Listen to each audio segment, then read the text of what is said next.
Welcome to the world of online business. Today, we'll demystify the 5 pillars of a profitable online venture.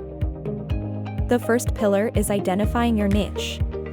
Know your market, understand their needs, and offer unique solutions they can't resist. Secondly, build a compelling website. Your site is your online storefront. Make it intuitive, attractive, and easy to navigate to attract and retain customers. The third key is enhancing visibility. Utilize SEO techniques, social media, and pay-per-click advertising to increase your online presence and reach more potential customers. The fourth pillar is delivering exceptional customer service.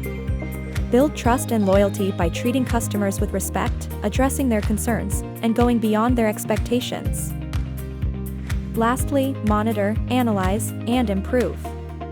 Use analytics tools to measure your performance, identify areas for improvement, and adapt for better results. Remember, success in online business requires a strong foundation in these 5 pillars. Happy venturing!